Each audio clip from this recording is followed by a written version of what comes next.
I keep waking up in different years of my life. The first thing the creature took from me was 3 months. I didn't know that yet when it attacked. At the time, all I knew was that I was walking alone through a patch of woods I'd crossed 100 times before when part of the world simply stopped making sense. It wasn't invisible. Invisible would have been easier. You can understand invisible. You can picture something hiding behind it. This was more like a hole in meaning. Where it moved, I couldn't properly see the trees behind it. Not because they were blocked, but because my mind refused to understand what occupied that space. The grass beneath it seemed to disappear. Even the wind vanished around it.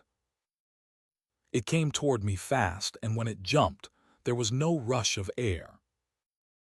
Then something struck me. I felt claws sink into a place that wasn't flesh. I grabbed at my chest, my neck, my face. Nothing. No blood. No torn clothing. My arms and legs worked.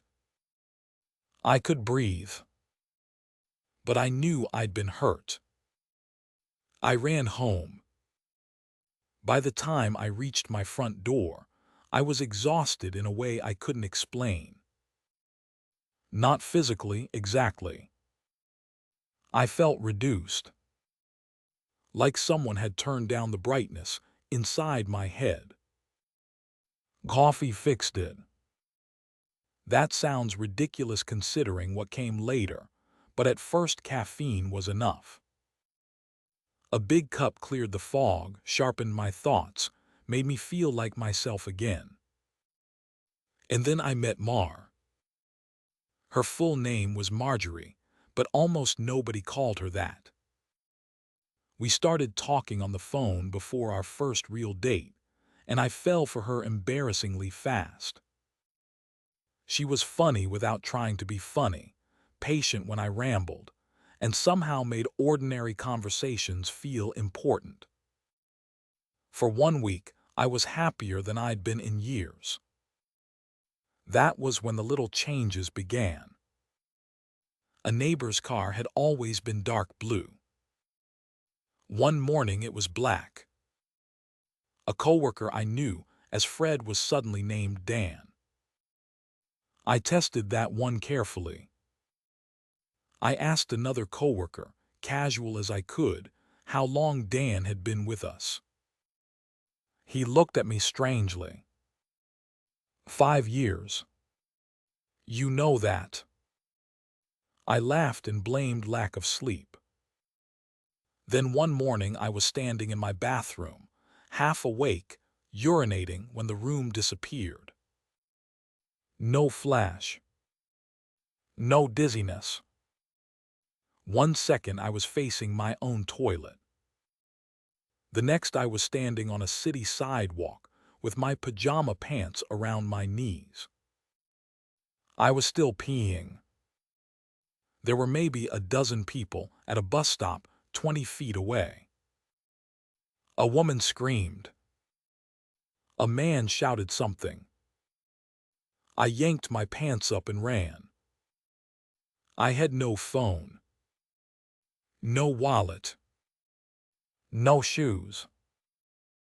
It took me almost an hour to find my way home, and every step I took, one thought followed me.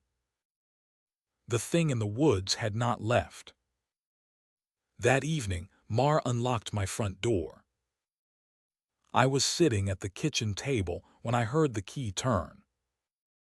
She came inside carrying 2 grocery bags.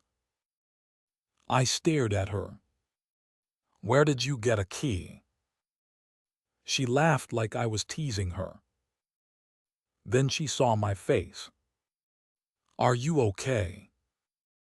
Yeah. I just forgot I gave you one. That answer seemed to satisfy her. She carried the bags into the kitchen and said, You sure you're still good with this? I know 3 months isn't exactly a long relationship before moving in. I didn't respond. She opened the spare room. It was filled with cardboard boxes. Her boxes. 3 months. I went to my bedroom, closed the door, and checked the date. Then I checked it again. The first thing I thought was that the creature had eaten 3 months of my life. I had met Mar 1 week ago. Now, according to every calendar and every device in the house, we had been together for 3 months and she was moving in. I searched for evidence. Photos. Messages. Emails. They were all there. Pictures of us at restaurants I had never visited. Text arguments I didn't remember having. Jokes that made no sense to me. A photograph of Mar asleep on my shoulder during some weekend trip I couldn't remember taking. The strangest part was me. I was in those pictures. I had written those messages. Whatever had lived those 3 months had been me. I just hadn't been there for them. I became obsessed with staying awake inside my own life. I stopped drinking alcohol completely. I drank coffee like medicine. Every morning before I got out of bed, I checked the date. I kept notes about people, streets, work, Mar, anything that might change. For almost 3 years it worked. Or I thought it did. Small things still shifted.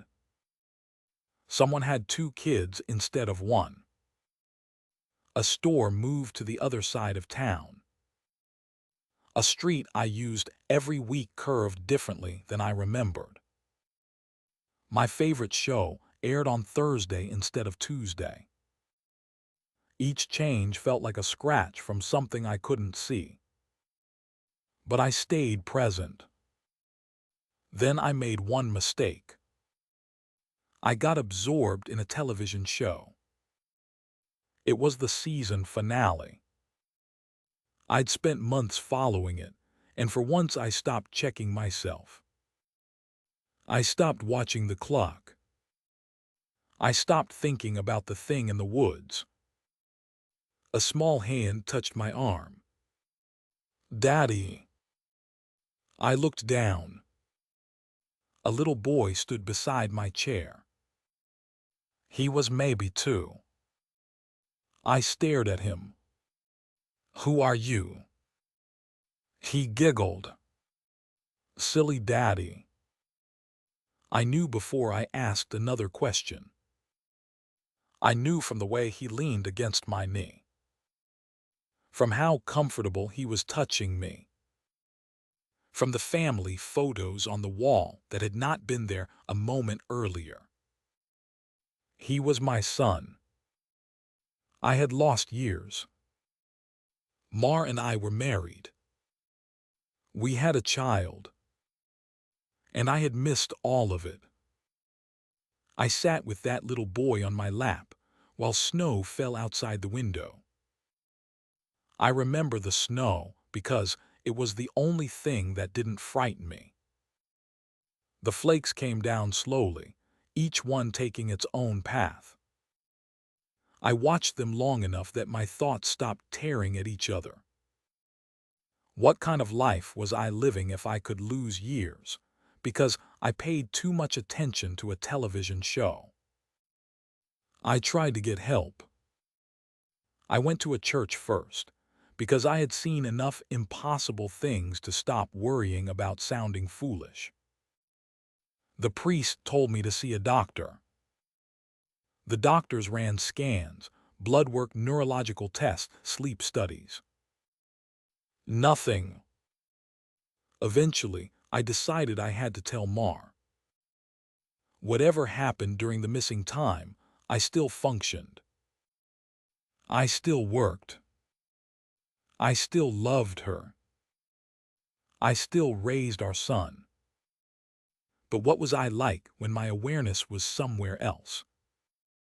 Was there something missing from me that she could see? I planned a dinner. Nice food. Candles. I rehearsed the explanation all afternoon. That evening someone knocked. Mar stood outside in a dress. She smiled when she saw the table behind me. A fancy dinner for a second date. I almost dropped the door handle. Second date. Not wife. Not mother of my child. Second date. I let her in. I asked careful questions.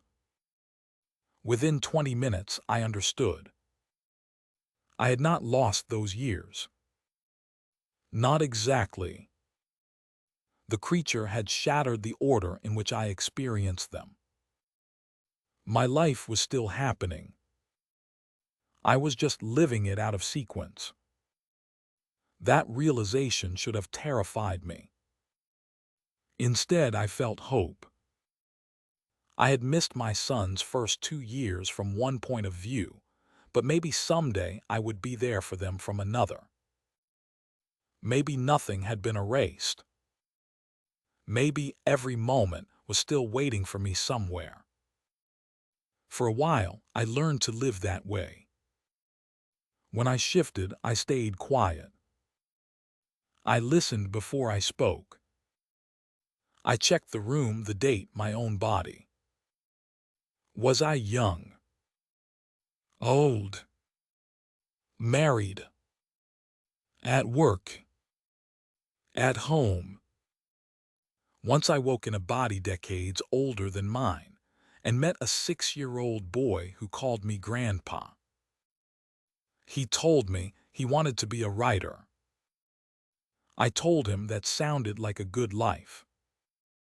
Then I shifted backward and found myself only 2 months into dating Mar. We spent an evening walking along the riverfront.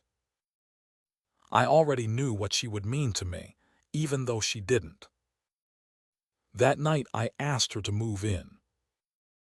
When we carried her boxes through my front door, she stopped and looked at me. You love me like you've known me forever. I laughed so hard I had to put a box down. Because I had. For the first time since the attack, I stopped thinking of my condition as a curse. I got previews. That was how I framed it. I saw my future family. I saw Mar's gray hair before I saw her choose a wedding dress. I met my grandson before I watched my son learn to read. It was strange, but it was still my life. Then the jumps started happening faster. Years apart became months. Months became weeks. I realized the creature wasn't simply sitting on some wound it had made. It was still feeding. My life wasn't just shattered. It was being ground into smaller pieces. That was when I understood what the end might look like. Minutes, seconds, maybe individual heartbeats. Imagine speaking one word to your wife and then spending 10 years somewhere else before you experience her answer. Imagine never completing a sentence, never finishing a meal, never holding someone long enough to feel them hold you back. I became afraid of losing continuity more than I was afraid of death. Snow helped. For reasons I still don't understand, watching snow fall seemed to anchor me. Maybe it was emotional. Maybe memory has weight. When I watched snow, I thought about being a kid building forts, sledding until my gloves were soaked, coming home with numb fingers. Those memories connected me to myself. One day, I was an old man watching snow from a living room window when a teenager touched my shoulder. "Grandpa." He startled me. "Who are you?" His smile faltered. Then he held out a stack of papers. "It's my novel. You said you'd read it." I looked at him. Something in his face was familiar. The 6-year-old who wanted to be a writer. My grandson. I took the pages. I had to find reading glasses before I could make out the print. I hated that more than I expected. Being old felt like waking in someone else's damaged house. Family moved around us. People I half recognized put on coats and went outside. My son, now grown, left with his wife and several children. I heard laughter from the yard. I kept reading. I didn't know how long I had. When I finished, I called my grandson back. He came running downstairs. "Well, it's terrible." His face collapsed. I held up a hand. "It's terrible for the right reasons. You're young, so everybody in it thinks like somebody young. That'll improve. But the structure is good." He smiled cautiously. "I didn't expect horror," I told him. He shrugged. "Feels honest." Something about that answer made me take a chance. I checked the hallway. No one was close. Then I told him everything. The woods. The thing I couldn't see. The jumps. His father as a toddler. Mar as my girlfriend, my wife, an old woman. All of it. He didn't laugh. He didn't tell me to see a doctor. He listened.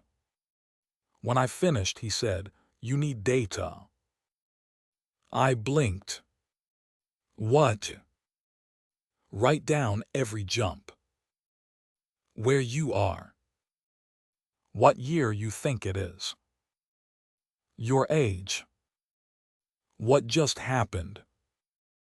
Anything you notice." That's a lot of paper. We put it somewhere nobody touches. We both looked toward the staircase. There was a storage space underneath it. My grandson got up and went to check. I heard him moving boxes. Then he went silent. "Grandpa." I stood as quickly as my old knees allowed. He came back carrying a cardboard box. It was packed with handwritten pages. My handwriting. We stared at each other. I hadn't written them yet. He looked under the stairs again. There were dozens of boxes. 50, maybe more. All full. He closed the box in front of me. "You shouldn't read these." I understood immediately. If those pages contained my future experiences, reading them could change what I wrote. Or maybe it wouldn't. Neither of us wanted to find out. He looked toward the staircase, then back at me. "This is going to take years." "I'm sorry." "No." His expression changed. He was still a kid, but for a second I saw the adult he would become. "I'll figure it out." I laughed softly. "You don't even know what it is." "I will." Then he said something that stayed with me through every broken year that followed. I don't think anybody else can save you. The next jump put me back at work on an ordinary Tuesday. I started writing. From then on, every spare minute belonged to the boxes. I wrote dates when I knew them. Names. Jobs. Ages. Injuries. Who was alive? Who wasn't? What technology existed? What Mar looked like? What my son looked like? How old my grandson seemed? The jumps accelerated. Weeks became days. Days became hours. I wrote anyway. I filled boxes out of order. The first box I personally completed turned out to be somewhere near the middle of the collection my grandson had shown me. One of the last boxes I wrote was apparently the first he would eventually find. Causality stopped feeling like a straight road. It was more like a room I was walking through in the dark, bumping into furniture that had always been there. Eventually, the shifts came every few minutes. I stopped trying to understand each new place. I put my head down when I could. Faces changed. Walls changed. My hands became young, old, young again. People entered rooms in the middle of conversations I hadn't started yet. I saw Mar laughing. Then pregnant. Then younger. Then gray-haired. Then gone. I tried not to think about what that last one meant. One shift put me into the oldest body I had ever inhabited. I was sitting near a window. Snow was falling. A man in his 30s entered the room. I knew him without knowing him. "You're my grandson." He nodded. "Come on. I think I finally figured it out." He helped me stand. My joints hurt. My lungs felt weak. Every step reminded me that most of my life had already happened, even if I hadn't experienced all of it yet. He led me into a room full of equipment. Nothing looked homemade. There were monitors, insulated cables, metal rods, sensors, and a huge mirror mounted against one wall. He sat me in a rubber chair facing it. "How long have you been doing this?" I asked. "Most of my adult life." I felt sick. "No. You were supposed to live." "I did live. You know what I mean." He didn't answer. He placed two thin metal rods near my arm. "This won't hurt much." I laughed. "You inherited lying from your grandmother." That made him smile. Then he touched the rods together. A mild electric shock snapped through me. In the mirror, something appeared. Only for a fraction of a second. A pale outline arched from the back of my skull across my shoulder. I stopped breathing. Again. He shocked me a second time. This time I saw it clearly enough. A swollen, leech-like mouth was wrapped around the back of my head. Its edge reached toward my temples, almost to my eyebrows, while a long body curved down over my shoulder into a place the mirror could not properly show. It had limbs. 6 of them. Thin, clawed things dug into me. Not my skin. Something deeper. My grandson stepped beside me. It's a parasite. I stared at our reflections. It's been there the whole time. Yes. Eating what? He hesitated. You. That was not an answer, and we both knew it. He took my hand. Your mind. Your continuity. The connection between consciousness and the life you're living. We think when names changed, or streets changed, or you jumped years, those weren't hallucinations. It was eating strands out of the structure that keeps your experience in order. I looked at the thing clamped around my head. Can you remove it? Yes. That answer scared me more than if he had said no. What's the catch? It's going to hurt. How badly? He looked away. I knew. I asked, is Mar here? His face softened. No. Went. Grandpa. Went. We've had this conversation before. Of course we had.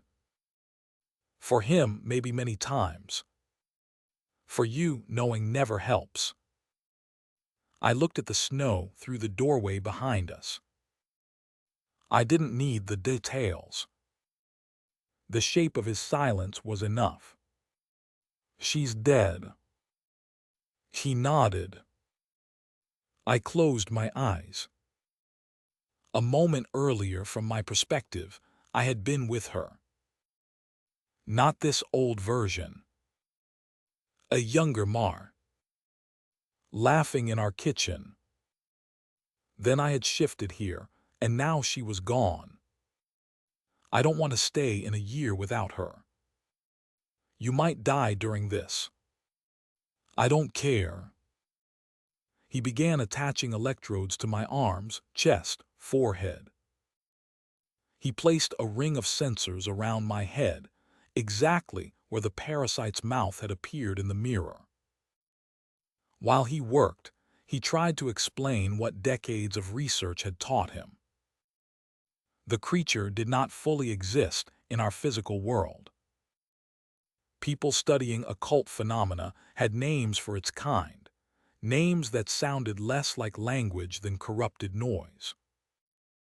It fed where mind, memory, identity, and reality overlapped. I understood maybe half of what he said. I understood the important part. It had been eating me since the woods. My grandson stood by the controls. This should make your nervous system hostile to it. Should. He gave me a tired look. I saw the teenager in him again. The kid promising to save me. Do it. He flipped the switch. At first, nothing happened. I almost laughed. Then I saw my reflection convulse. The pain arrived a fraction of a second later. There is no useful comparison. It felt like every nerve had become a wire carrying fire. The parasite appeared in the mirror as a trembling outline, its body twisting, its 6 limbs driving their claws deeper as it tried to stay attached. I screamed, and my memories opened. Not as images, as places. I was with Mar beside a fireplace while snow fell outside. I was holding her hand. The memory widened. Connected. Suddenly, I understood something the creature had kept from me. My life had never been missing. It had always been continuous. I had simply been forced to experience that continuity in the wrong order. The electricity tore through me again. I was in a hospital. Mar was younger. Sweaty, exhausted, crushing my fingers. Our son was being born. I laughed and cried at the same time. I had thought I missed it. I hadn't. I was there. The moment flowed naturally into another. Still a hospital. Still holding Mar's hand. But now her hand was thinner. Her face was older. There were machines beside the bed. No. I tried to pull away from the memory. I couldn't. For years, I had believed my broken timeline had one strange mercy. I could see the good parts without necessarily having to live through the worst. I was wrong. The parasite had not erased pain. It had only delayed my awareness of it. Mar looked at me from the hospital bed. I knew. I knew this was the end of her life. All the love I had collected out of order suddenly had an ending. The cost of every good memory arrived at once. I begged my grandson to stop. Or maybe I only thought I did. The pain became white. The parasite thrashed. Its claws ripped free one by one. Then the room vanished. No chair. No mirror. No machines. No snow. I was standing in the woods. Young. Summer sunlight came through the leaves. For several seconds, I could only stare at my hands. Then I remembered. This was the day. The beginning. Ahead of me, the absence moved between the trees. The creature approached. I could feel it testing me. Searching. Then it recoiled. It made a sound I had never heard the first time, a dry hiss that seemed to happen inside my teeth. And it turned away. I stood alone among the trees. My grandson had done it. Decades in his future, he had changed me in my past. The creature could not feed. My life was whole again. I walked home slowly. I should have been celebrating. Instead, I carried memories that did not belong to this version of me yet. My wedding. My son. My grandson. Christmas mornings. Arguments. Illness. Snow. Mar dying. I sat in my living room for a long time. Then the phone rang. I stared at it. I knew who it was. Marjorie. The first call.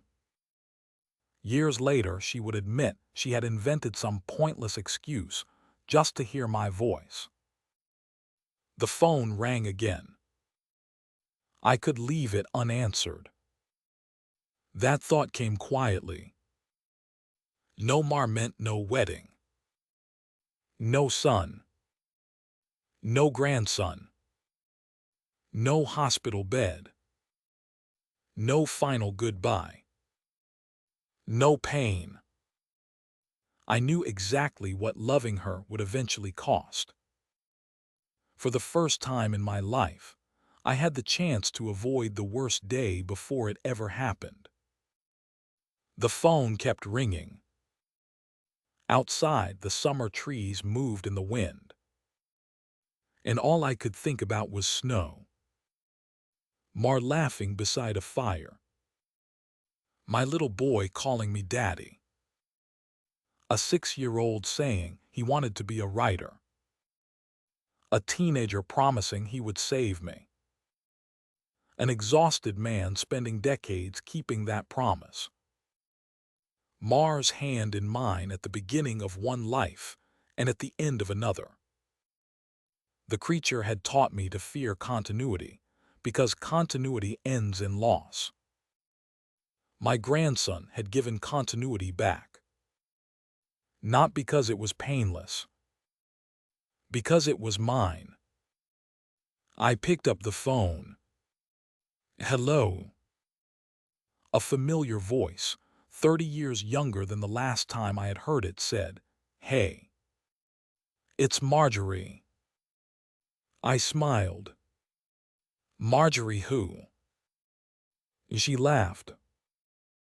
And even though I already knew every wonderful and terrible thing that voice would one day mean to me, I stayed on the line.